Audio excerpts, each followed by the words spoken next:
Welcome back to Mastering MHA MBA. Today we begin Chapter 8 from Datar and Rajan's Managerial Accounting, Determining How Costs Behave. This is part 1 of 3, and we're focused on the foundation, how costs respond to changes in activity, and the language managers use to describe that. Why look at the past? Because past costs plotted against past activity are how managers predict future costs. And prediction is what every budget, every staffing model, every capital request depends on. Boeing's managers used cost behavior analysis to find out why a missile defense contract overran by $600 million. The answer was testing delays, and they only saw it because they understood how costs were supposed to behave. The same logic applies to a hospital figuring out the marginal cost of an extra ICU day, or a clinic deciding whether telehealth volume justifies a new line of equipment. Before we dive in, here's what the full chapter covers across all 3 parts. 1. Managers use past cost and activity data to estimate a relationship and predict future costs. 2. Those relationships are not always linear. They bend because of quantity discounts, step changes, and learning. 3. The most important step in estimation is establishing a plausible cause and effect link between the cost and the driver. 4. Some methods are qualitative and rely on judgment. Others, like regression, are quantitative. 5. Quantitative methods let managers compare candidate drivers on how well each fits the data. 6. Collecting clean data is genuinely hard. Today's video tackles bullets 1 and 2. Parts 2 and 3 take care of the rest. By the end of this video, you'll be able to describe linear cost functions and the 3 forms they take, and explain when and why a cost function isn't linear. We'll close with a review of how to classify costs cleanly, because the classification choice changes the answer. A cost function is a mathematical description of how a cost changes as the level of an activity changes. We put activity, number of patient days, machine hours, batches produced, on the x-axis. We put total cost on the y-axis. The function is just the shape of the line connecting them. Most cost function work rests on 2 assumptions. First, that variation in a single activity, the cost driver, explains the variation in total cost. Second, that within a relevant range of activity, the relationship is approximately linear. These assumptions are doing a lot of work. They simplify the math, but they only hold inside the band of activity the manager has actually observed. Outside that band, all bets are off. Every linear cost function we'll discuss can be written as y equals a plus bx. Lowercase a is the constant, the part of total cost that doesn't change with activity. Lowercase b is the slope, how much total cost moves for each 1 unit change in activity. Capital X is the actual level of activity observed. One small notation point that'll matter throughout the chapter. Uppercase letters like capital X refer to actual observed data, while lowercase letters like y represent estimates calculated from the cost function. Knowing A and B is enough to plot the entire line within the relevant range. To see the 3 forms of a linear cost function, consider a real negotiation from the textbook. Canon Services is buying exclusive use of a video conferencing line between New York and Paris from Worldwide Communications. The vendor offers 3 pricing alternatives. Each one is a different shape of linear cost function. Alternative 1, $5 per minute used. No fixed fee.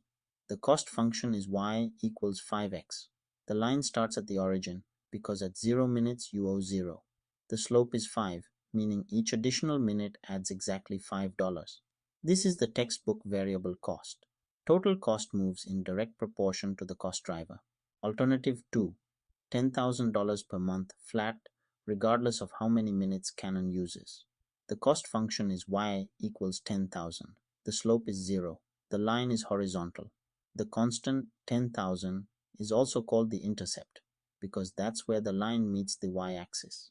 This is the textbook fixed cost. Total cost doesn't respond to changes in the cost driver, at least within the relevant range. Alternative 3, $3,000 per month plus $2 per minute used. The cost function is y equals 3,000 plus 2x. This one has both elements, a constant of 3,000 and a slope of 2. Mixed costs, sometimes called semi-variable, are everywhere in healthcare. a piece of imaging equipment with a flat monthly lease and a per scan service fee, or a software contract with a base subscription plus a per user charge. Canon expects at least 4,000 minutes of usage per month. At that level, Alternative 1 costs $20,000. Alternative 2 costs $10,000. Alternative 3 costs $11,000. Alternative 2 wins at 4,000 minutes, and wins by even more if usage goes higher. The point isn't the answer. The point is that you can't compare the alternatives without first writing each one as a cost function. One subtlety. Look at Alternative 3. At 4,000 minutes, total cost is 11,000. At 8,000 minutes, it's 19,000. The minutes doubled, but the total cost rose by only 73%. That's the signature of a mixed cost. Total cost moves in the same direction as the driver, but not in strict proportion, because the fixed component dilutes the effect. In practice, cost functions are not always linear. Three patterns show up most often. Quantity discounts, where unit cost falls as volume rises. Step costs, where the cost is flat across a range, then jumps. And learning curves, where unit labor cost falls as cumulative output grows. Let's look at each. But first, a critical idea about what linear even means in context. Consider Winter Sports Authority, a snowboard plant in Vermont. Plot total direct manufacturing labor cost against snowboards produced over several years. Across the full range from 0 to 80,000 units, the curve is clearly not straight. At the low end, it bows because workers were still learning. At the high end, it bows because capacity is being stretched. But between 20,000 and 65,000 snowboards, the relationship is essentially linear. That darkened segment is the relevant range. The takeaway: a cost function isn't globally linear or globally nonlinear. It's linear inside the band of activity you're planning for, and the manager's job is to know where that band ends. Direct materials look variable, but the per unit cost often steps down as you buy more. The textbook example: $25 per unit for the first 1,000 units, $15 per unit from 1,000 to 2,000, and $10 per unit from 2,000 to 3,000. Each price break flattens the slope. Across the full range, the cost function is nonlinear, but within a single tier, say 1 to 1,000 units, it's linear, and you can use y equals a plus bx without trouble. Even direct materials, the textbook variable cost, aren't always strictly proportional. A step variable cost stays flat over narrow ranges of activity, then jumps. Setup costs work this way. Once a batch is started, setup cost is incurred whether you make 10 units or 100 in that batch. Materials handling, supervision, and process engineering labor often follow the same shape, bought in discrete quantities, used in fractions.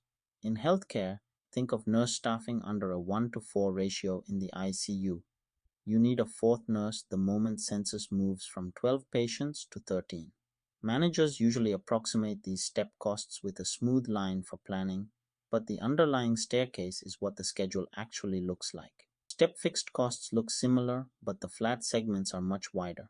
Crofton Steel runs heat treatment furnaces for hardening steel parts.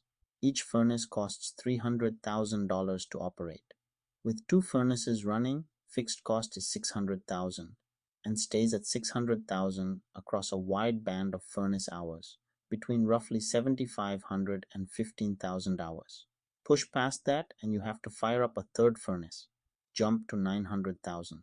Inside any single tier, fixed cost language works fine. Across tiers, it's nonlinear. The hospital analog is opening a second cath lab or adding a surgical robot. Capacity comes in lumpy increments, not smoothly. A learning curve is a function that measures how labor hours per unit decline as cumulative production rises. The aircraft assembly industry documented this first. Workers got faster as they built more planes, and the productivity gain was predictable. Per unit cost falls, so the unit cost function is nonlinear over the long run. If you ignore the learning effect, you'll overestimate cost and misprice the contract. The experience curve extends the same idea across the full value chain. Companies like Dell, Walmart, and McDonald's treat experience curves as core strategy. Every doubling of cumulative volume drives down cost in marketing, distribution, customer service, not just labor. In healthcare, This is why high-volume cardiac surgery centers post lower complication rates and lower per-case costs than low-volume centers. It's a learning curve at the institutional level. A current example: surgeon teams adopting robotic platforms for prostatectomy, hysterectomy, colorectal resection show a steep learning curve in operating room time. Most published studies find proficiency around 20 to 30 cases. If you're modeling the cost of a new robotic program for a 5-year capital plan, treating per case time as a fixed constant will systematically overstate years 1 and 2 and understate years 3 through 5. A learning curve cost function is the correct shape. Datar and Rajan put it bluntly: managers should never assume a cost function is linear. Plot the data first. If the line is straight inside your relevant range, treat it as linear and move on. If it isn't, name the nonlinearity, quantity discount, step cost, learning curve, and use the right tool. Skipping this step is how you end up with budget variances no one can explain. Before we close, a quick review of how we classify costs in the first place. Because the same dollar can be variable for one cost object and fixed for another. 3 criteria. First, your choice of cost object. Second, the time horizon you're deciding over. Third, the relevant range you're sitting inside. Get any of these 3 wrong and the classification is wrong. Cost object first. Super Shuttle's annual van registration cost. Variable if the cost object is the fleet, fixed if the cost object is one specific van. Same dollar, different classification. In a hospital, environmental services for the ICU unit is variable in the number of beds licensed, but fixed for any one bed day. Always name the cost object before you classify the cost. Time horizon next. Boeing's inspection costs are fixed in the short run because inspectors are on annual salary, but variable in the long run because over a year or two, headcount adjusts. The longer the horizon, the more costs become variable. And finally, the relevant range. Variable and fixed labels are valid only inside the band of activity the manager is planning around. Push outside that band and the labels stop describing reality. To recap, linear cost functions come in 3 forms: variable, fixed, and mixed, all expressible as y equals a plus bx. Nonlinear cost functions appear when there are quantity discounts, step changes, or learning effects, and linear only makes sense inside a relevant range. Classification, variable versus fixed, is meaningful only when you've named the cost object, the time horizon, and that relevant range. In part 2, we move from describing cost behavior to identifying what causes it. Cost drivers and the 4 methods managers use to estimate cost functions. Thanks for watching Mastering MHA MBA, based on Datar and Rajan's Managerial Accounting, first edition.